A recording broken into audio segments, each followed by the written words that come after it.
Eto na, titikman na namin itong aming ginawang miracle fruit juice. Yan.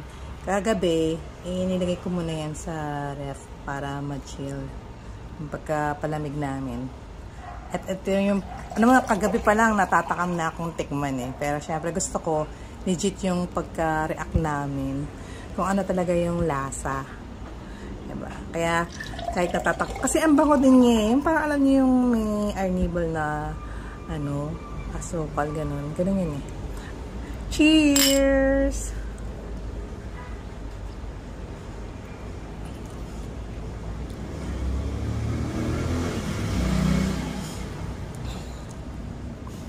So, meron siyang tamis nga, ng, parang alam niyo yung pagka nagmiminatamis kayo.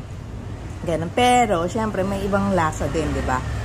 May, hindi ko maano kung saan. Malapit na pag uminom ka ng wine. Oo, no? Malapit na siya doon. Oo. Yun, para rin, may pagkalasang wine. Actually, pag siguro, walang pero mas matamis siya sa wine. Kasi mas yung... matamis siya. May ganito kasing wine eh. May ganito.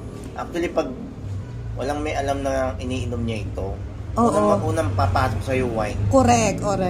Parang maano mo talaga na, ano to, wine, ganun. Tsaka wala siyang pakla. Wala, hindi siya pakla. Oo. At saka yung yung parang meron siya talagang tamis. May tamis siya. Na parang wine na medyo matamis. Talagang pasok. Kaya, kung marami pala kaming nito. Maganda nga na meron nakastock sa rep, ganun. Masarap naman. Masarap. Lang, syempre, pag bago sa panlasa mo, medyo... Bago panlasa mo, medyo hilig ka sa wine, masarap ko sa'yo. Kaya nga, so, ayan, Kaya maganda kung meron kayong mga tanim or meron nagbigay sa inyo.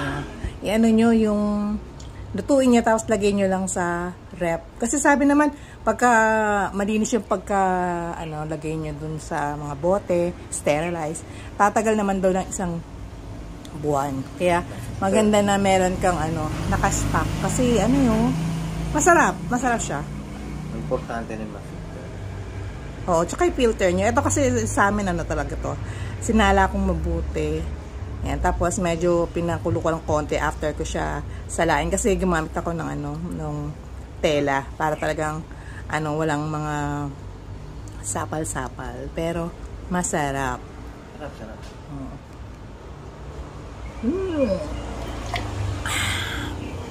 Sarap. So, pwede mo siyang gawing every morning, pwede mo siyang inumin. Yung pagka